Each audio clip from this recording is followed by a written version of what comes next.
नमस्कार। आप लोग सब थक गए होंगे।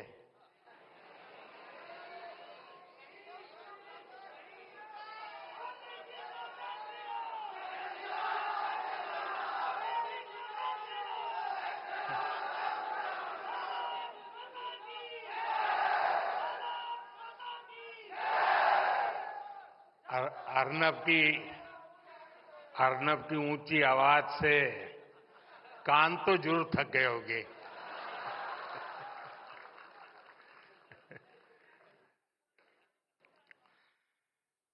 बैठिए अर्नब, अभी चुनाव का मौसम नहीं है।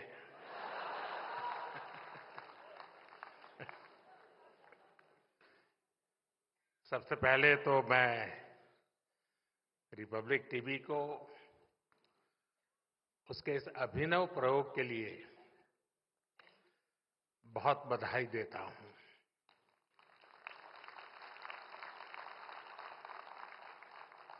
आप लोग युवाओं को ग्रासरूट लेवल पर इन्वॉल्व करके इतना बड़ा कंपटीशन कराकर यहां लाए हैं। जब देश का युवा नेशनल डिस्कोर्स में इन्वॉल्व होता है तो विचारों में नवीनता आती है। वो पूरे वातावरण में एक नई ऊर्जा भर देता है और यही ऊर्जा इस समय हम यहां महसूस भी कर रहे हैं।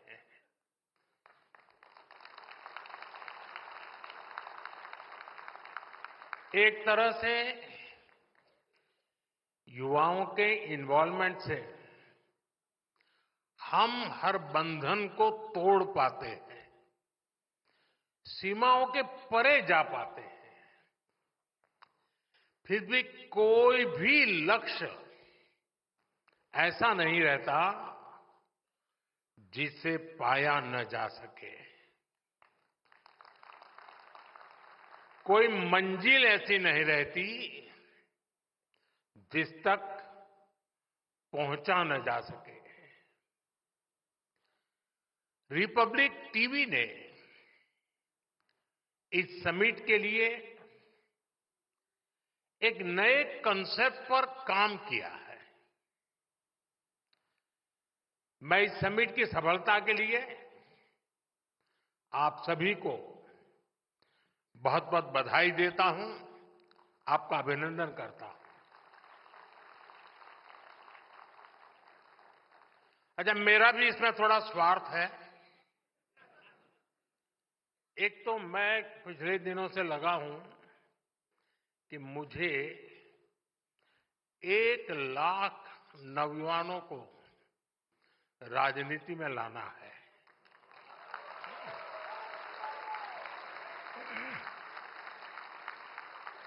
और वो 1 लाख ऐसे जो उनकी फैमिली में फर्स्ट टाइमर हो।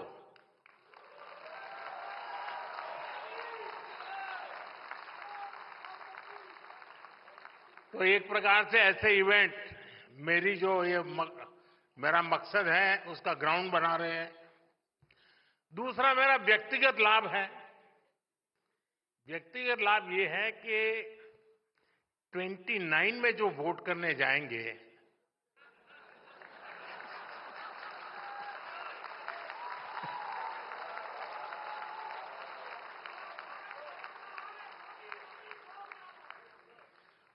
उनको पता ही नहीं है कि 2014 के पहले अखबारों की हेडलाइन क्या हुआ करती थी।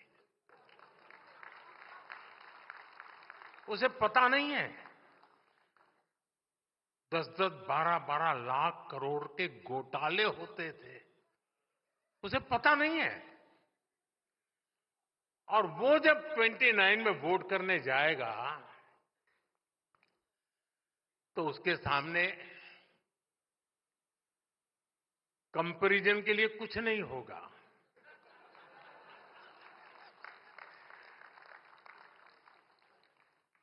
और इसलिए मुझे उस कसौटी से पार होना है और मुझे पक्का विश्वास है ये जो ग्राउंड बन रहा है ना वो उस काम को पक्का कर देगा।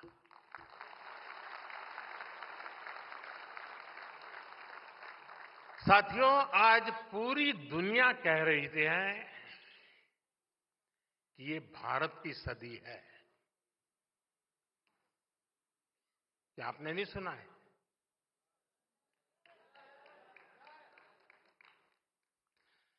भारत की उपलब्धियों ने, भारत की सफलताओं ने पूरे विश्व में एक नई उम्मीद जगाई है। जिस भारत के बारे में कहा जाता था ये खुद भी डूबेगा और हमें भी ले डूबेगा, वो भारत आज दुनिया की ग्रोथ को ड्राइव कर रहा है।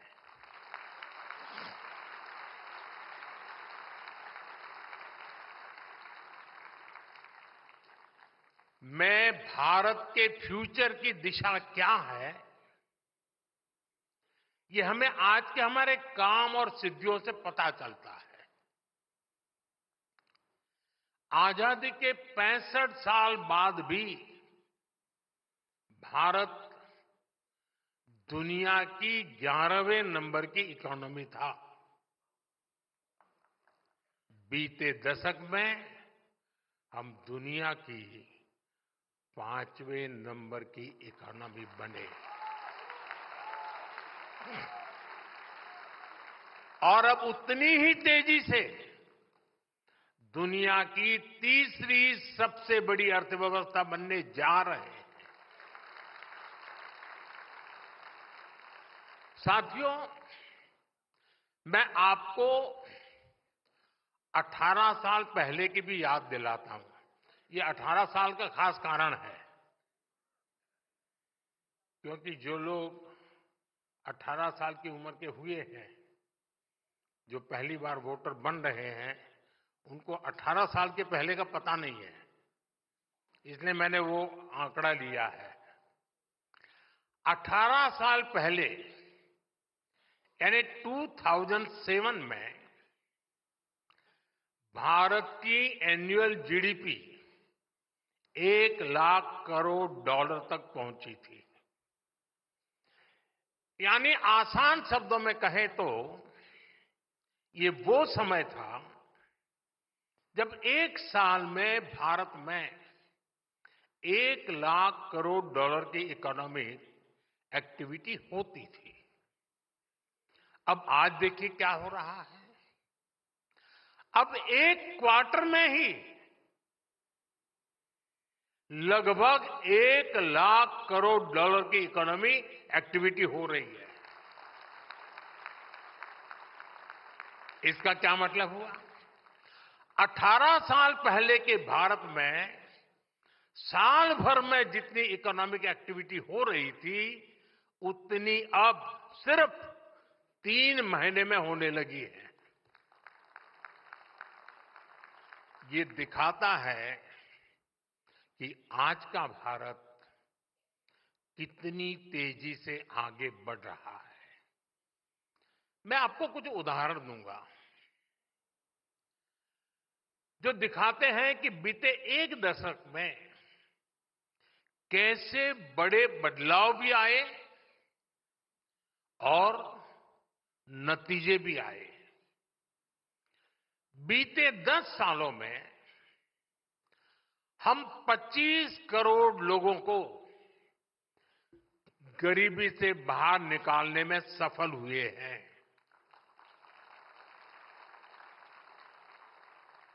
ये संख्या कई देशों की कुल जनसंख्या से भी ज्यादा है।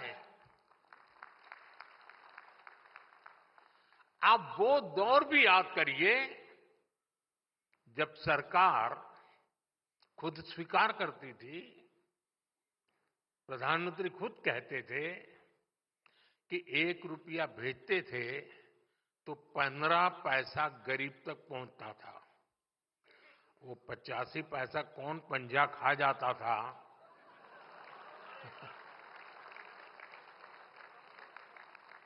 और एक आज का दौर है।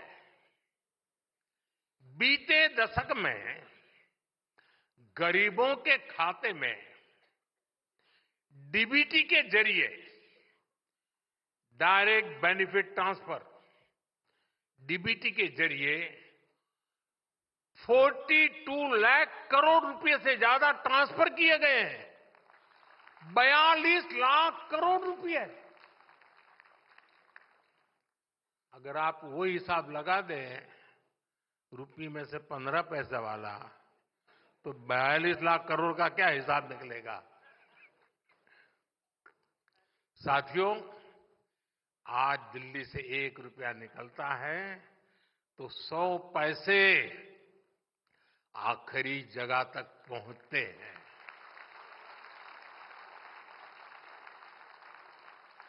साथियों, 10 साल पहले सोलर एनर्जी के मामले में भारत दुनिया में कहीं गिनती नहीं होती थी। लेकिन आज भारत सोलर एनर्जी कैपेसिटी के मामले में दुनिया के टॉप 5 कंट्रीज में से है। हमने सोलर एनर्जी कैपेसिटी को 30 गुना बढ़ाया है। सोलर मॉड्यूल मैन्युफैक्चरिंग में भी 30 गुना वृद्धि हुई है। 10 साल पहले तो हम होली की पिचकारी भी, बच्चों के खिलौने भी विदेशों से मंगाते थे। आज हमारे टॉयज एक्सपोर्ट्स 3 गुना हो चुके हैं। 10 साल पहले तक हम अपनी सेना के लिए राइफल तक विदेशों से इंपोर्ट करते थे और बीते 10 वर्षों में हमारा डिफेंस एक्सपोर्ट 20 गुना बढ़ गया है। साथियों, इन 10 वर्षों में हम दुनिया के दूसरे सबसे बड़े स्टील प्रोड्यूसर हैं, दुनिया के दूसरे सबसे बड़े मोबाइल फोन मैन्युफैक्चरर है और दुनिया का तीसरा सबसे बड़ा स्टार्टअप इकोसिस्टम बने हैं। इन्हीं 10 सालों में हमने इंफ्रास्ट्रक्चर पर अपने कैपिटल एक्सपेंडिचर को 5 गुना बढ़ाया है। देश में एयरपोर्ट की संख्या 2 गुनी हो गई है। इन 10 सालों में ही देश में ऑपरेशनल एम्स की संख्या 3 गुना हो गई है और इन्हीं 10 सालों में मेडिकल कॉलेजों और मेडिकल सीट्स की संख्या भी करीब करीब 2 गुनी हो गई है। साथियों, आज के भारत का मिजाज कुछ और ही है। आज का भारत बड़ा सोचता है, बड़े टारगेट तय करता है और आज का भारत बड़े नतीजे ला करके दिखाता है। और ये इसलिए हो रहा है क्योंकि देश की सोच बदल गई है। भारत बड़ी एस्पिरेशन के साथ आगे बढ़ रहा है। पहले हमारी सोच ये बन गई थी, चलता है, होता है, अरे चलने दो यार, जो करेगा करेगा, अपन अपना चला लो। पहले सोच कितनी छोटी हो गई थी। मैं इसका एक उदाहरण देता हूं। एक समय था, अगर कहीं सूखा हो जाए, सूखाग्रस्त इलाका हो, तो लोग, उस समय कांग्रेस का शासन हुआ करता था, तो मेमोरेंडम देते थे गांव के लोग और क्या मांग करते थे कि साहब अकाल होता रहता है, तो इस समय अकाल के समय अकाल के राहत के काम, रिलीफ के वर्क शुरू हो जाए, गड्ढे खोदेंगे, मिट्टी उठाएंगे, दूसरे गड्ढे में भर देंगे। यही मांग किया करते थे लोग। कोई कहता था, क्या मांग करता था कि साहब मेरे इलाके में एक हैंडपंप लगवा दो ना, पानी के लिए हैंडपंप की मांग करते थे। कभी कभी सांसद क्या मांग करते थे, गैस सिलेंडर इसको जरा दिल लीजिए ना। सांसद ये काम करते थे, उनको 25 कूपन मिला करती थी और उस 25 कूपन को पार्लियामेंट का मेंबर अपने पूरे क्षेत्र में गैस सिलेंडर के लिए ऑब्लाइज करने के लिए उपयोग करता था। एक साल में एक एमपी 25 सिलेंडर, और ये सारा 2014 तक था। एमपी क्या मांग करते थे, साहब ये जो ट्रेन जा रही है ना, मेरे इलाके में एक स्टॉपेज दे देना। स्टॉपेज की मांग हो रही थी। ये सारी बातें मैं 2014 के पहले की कर रहा हूं, बहुत पुरानी नहीं कर रहा हूं। कांग्रेस ने देश के लोगों की एस्पिरेशंस को कुचल दिया था।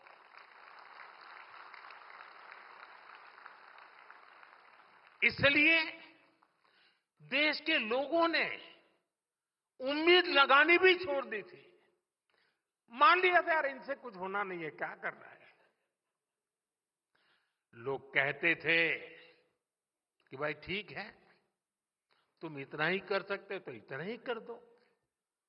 और आज आप देखिए हालात और सोच कितनी तेजी से बदल रही है।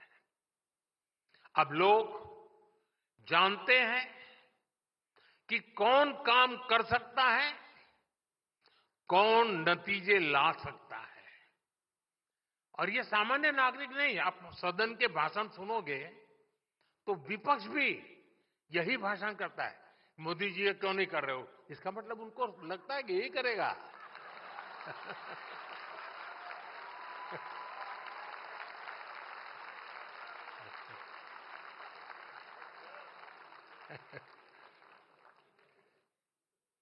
साथियों, आज जो एस्पिरेशंस हैं उसका प्रतिबिंब उनकी बातों में झलकता है। कहने का तरीका बदल गया। अब लोगों की डिमांड क्या आती है, लोग पहले स्टॉपेज मांगते थे, अब आकर के कहते जी मेरे यहां भी तो एक वंदे भारत शुरू कर दो।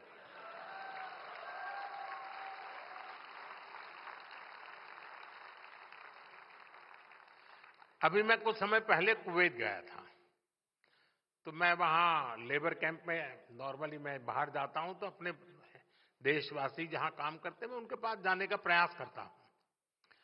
तो मैं वहां लेबर कॉलोनी में गया था, तो हमारे जो श्रमिक भाई बहन हैं जो वहां कुवैत में काम करते हैं, उनसे कोई 10 साल से, कोई 15 साल से वहां काम, मैंने से बात कर रहा था। अब देखिए, एक श्रमिक बिहार के गांव का जो 9 साल से कुवैत में काम कर रहा है, बीच बीच में आता है। मैंने जब उसको बातें कर रहा तो उसने कहा साहब मुझे एक सवाल पूछना है। मैंने कहा पूछिए। उसने कहा साहब मेरे गांव के 5 डिस्ट्रिक्ट हेडक्वार्टर पे इंटरनेशनल एयरपोर्ट बना दीजिए ना। जी मैं इतना प्रसन्न हो गया कि मेरे देश के बिहार के गांव का श्रमिक जो 9 साल से कुवैत में मजदूरी करता है, वो भी सोचता है अब मेरे डिस्ट्रिक्ट में इंटरनेशनल एयरपोर्ट बनेगा। ये है आज भारत के एक सामान्य नागरिक की एस्पिरेशन, जो विकसित भारत के लक्ष्य की ओर पूरे देश को ड्राइव कर रही है।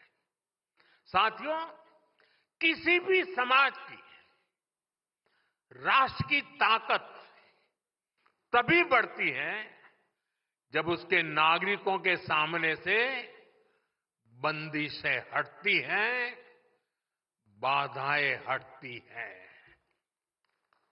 रुकावटों की दीवारें गिरती है, तभी उस देश के नागरिकों का सामर्थ्य बढ़ता है। आसमान की ऊंचाई भी उनके लिए छोटी पड़ जाती है। इसलिए हम निरंतर उन रुकावटों को हटा रहे हैं जो पहले की सरकारों ने नागरिकों के सामने लगा रखी थी। अब मैं उदाहरण देता हूं स्पेस सेक्टर। स्पेस सेक्टर में पहले सब कुछ इसरो के ही जिम्मे था। इसरो ने निश्चित तौर पर शानदार काम किया, लेकिन स्पेस साइंस और एंटरप्रेन्योरशिप को लेकर देश में जो बाकी सामर्थ्य था उसका उपयोग नहीं हो पा रहा था। सब कुछ इसरो में सिमट गया था। हमने हिम्मत करके स्पेस सेक्टर को युवा इनोवेटर्स के लिए खोल दिया। और जब मैंने निर्णय किया था, किसी अखबार की हेडलाइन नहीं बना था, क्योंकि समझ भी नहीं है।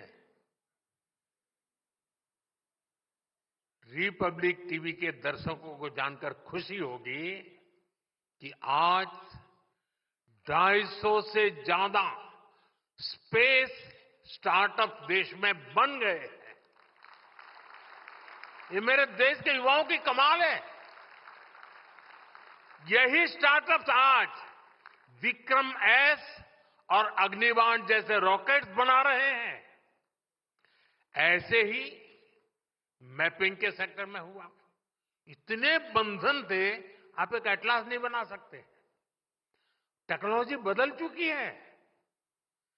पहले अगर भारत में कोई मैप बनाना होता था तो उसके लिए सरकारी दरवाजे पर सालों तक आपको चक्कर काटने पड़ते थे। हमने इस बंदिश को भी हटाया। आज जियो स्पेशियल मैपिंग से जुड़ा डेटा नए स्टार्टअप्स का रास्ता बना रहा है। साथियों, न्यूक्लियर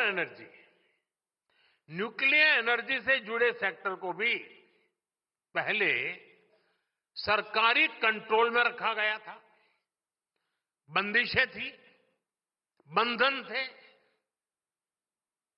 दीवारें खड़ी कर दी गई थी।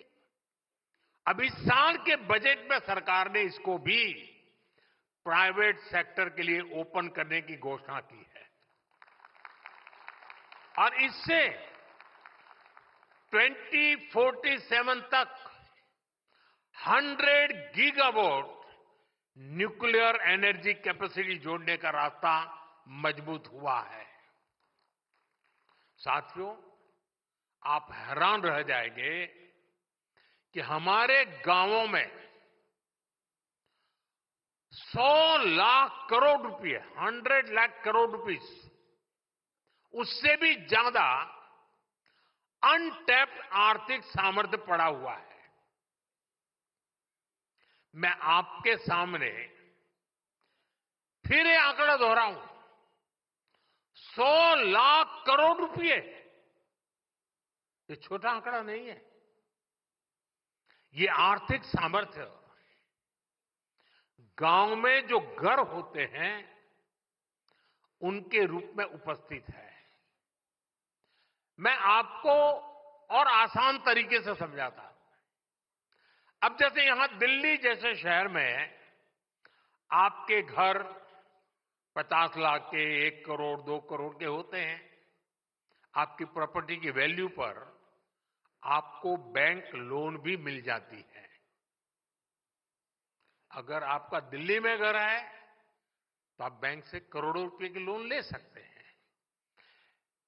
अब सवाल यह है कि घर दिल्ली में ही थोड़े, गांव में भी तो घर है, वहां भी तो घरों के मालिक है। वहां ऐसा क्यों नहीं होता? गांवों में घरों पर लोन इसलिए नहीं मिलता क्योंकि भारत में गांव के घरों के लीगल डॉक्यूमेंट्स नहीं होते थे। प्रॉपर मैपिंग ही नहीं हो पाई थी। इसलिए गांव की इस ताकत का उचित लाभ देश को, देशवासियों को नहीं मिल पाया। और ये सिर्फ भारत की समस्या है ऐसा नहीं है। दुनिया के बड़े बड़े देशों में लोगों के पास प्रॉपर्टी के राइट्स नहीं है। बड़ी बड़ी अंतर्राष्ट्रीय संस्थाएं कहती हैं कि जो देश अपने यहां लोगों को प्रॉपर्टी राइट देता है, वहां की जीडीपी में उछाल आ जाता है। साथियों, भारत में गांव के घरों के प्रॉपर्टी राइट देने के लिए हमने एक स्वामित्व स्कीम शुरू की। इसके लिए हम गांव-गांव में ड्रोन से सर्वे करा रहे हैं। गांव के एक एक घर की मैपिंग करा रहे हैं। आज देश भर में गांव के घरों के प्रॉपर्टी कार्ड लोगों को दिए जा रहे हैं। 2 करोड़ से अधिक प्रॉपर्टी कार्ड सरकार ने बांटे हैं और ये काम लगातार चल रहा है। प्रॉपर्टी कार्ड न होने के कारण पहले गांवों में बहुत सारे विवाद भी होते थे। लोगों को अदालतों के चक्कर लगाने पड़ते थे। ये सब भी अब खत्म हुआ है।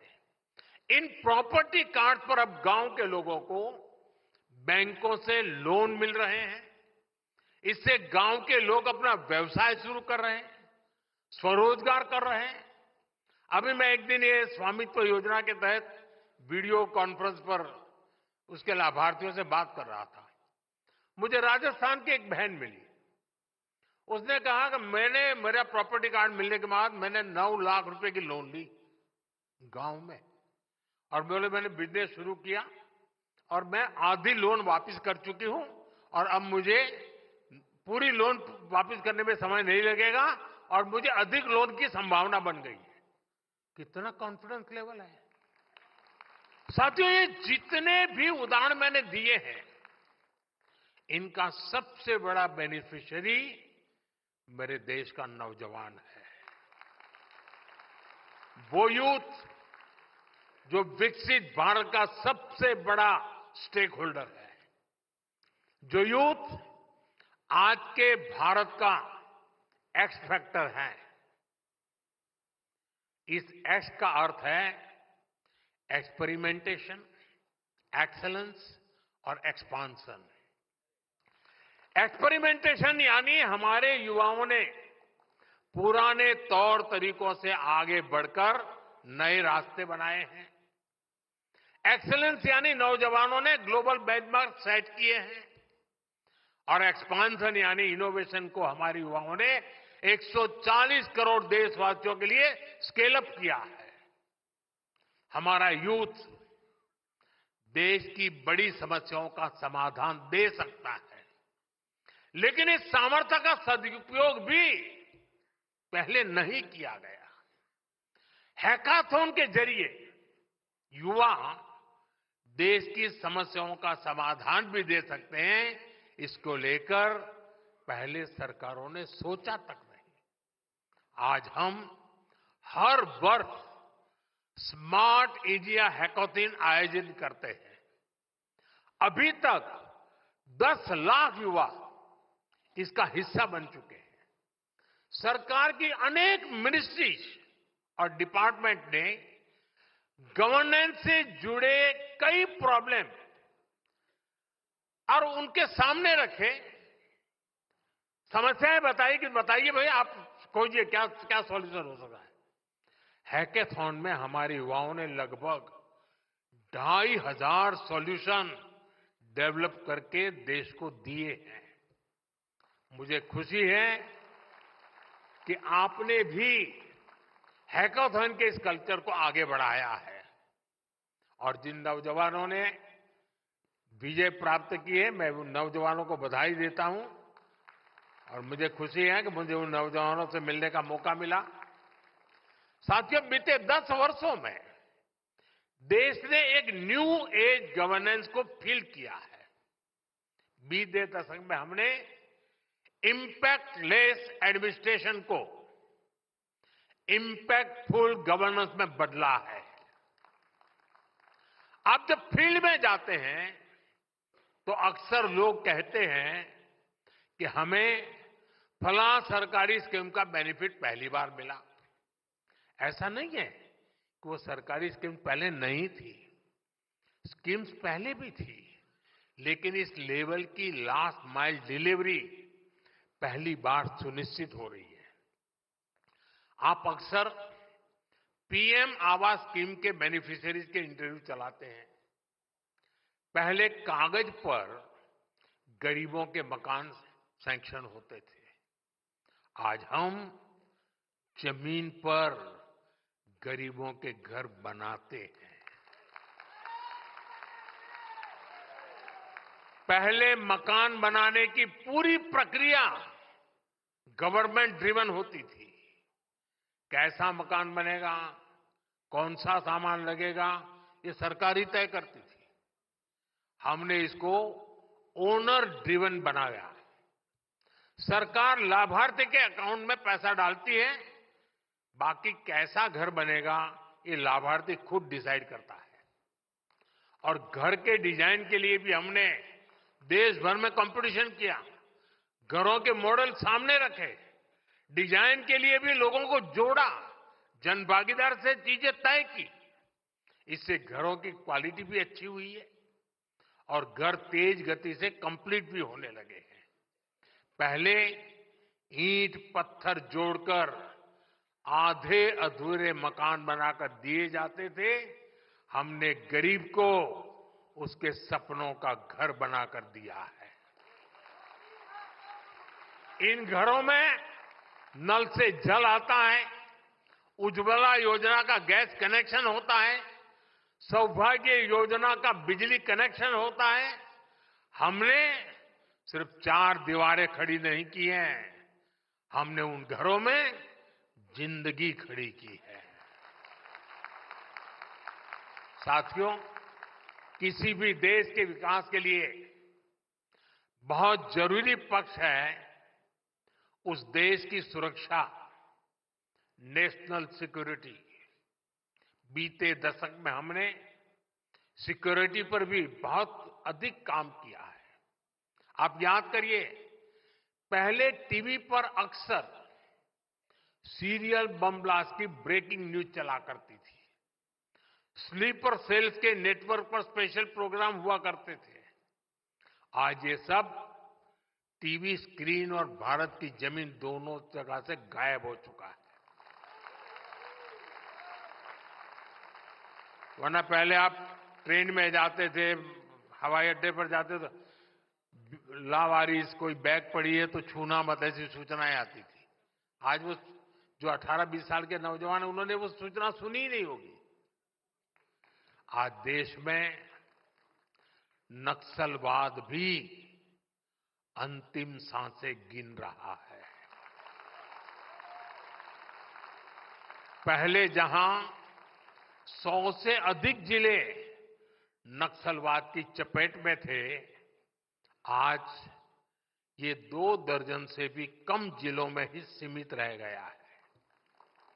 ये तभी संभव हुआ जब हमने नेशन फर्स्ट की भावना से काम किया। हमने इन क्षेत्रों में गवर्नेंस को ग्रासरूट लेवल तक पहुंचाया। देखते ही देखते इन जिलों में हजारों किलोमीटर लंबी सड़कें बनी, स्कूल अस्पताल बने, 4G मोबाइल नेटवर्क पहुंचा और परिणाम आज देश देख रहा है। साथियों, सरकार के निर्णायक फैसलों से आज नक्सलवाद जंगल से तो साफ हो रहा है, लेकिन अब वो अर्बन सेंटर्स में पैर पसार रहा है। अर्बन नक्सलियों ने अपना जाल इतनी तेजी से फैलाया है कि जो राजनीतिक दल अर्बन नक्सल के विरोधी थे, जिनकी विचारधारा कभी गांधी जी से प्रेरित थी, जो भारत की जड़ों से जुड़ी थी, ऐसे राजनीतिक दलों में आज अर्बन नक्सल पैठ जमा चुके हैं। आज वहां अर्बन नक्सलियों की आवाज उनकी ही भाषा सुनाई देती है। इसी से हम समझ सकते हैं कि इनकी जड़ें कितनी गहरी हैं। हमें याद रखना है कि अर्बन नक्सली भारत के विकास और हमारी विरासत, इन दोनों के घोर विरोधी हैं। वैसे अर्नब ने भी अर्बन नक्सलियों को एक्सपोज करने का जिम्मा उठाया हुआ है।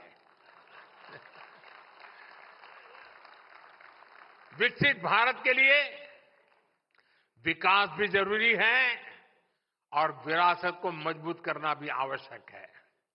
और इसलिए हमें अर्बन नक्सलियों से सावधान रहना है। साथियों, आज का भारत हर चुनौती से टकराते हुए नई ऊंचाइयों को छू रहा है।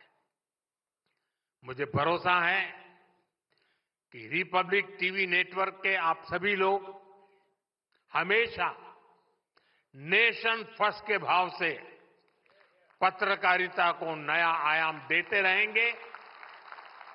आप विकसित भारत के एस्पिरेशन को अपनी पत्रकारिता से कैटलिस्ट करते रहे। इसी विश्वास के साथ आप सभी का बहुत बहुत आभार, बहुत बहुत शुभकामनाएं। धन्यवाद।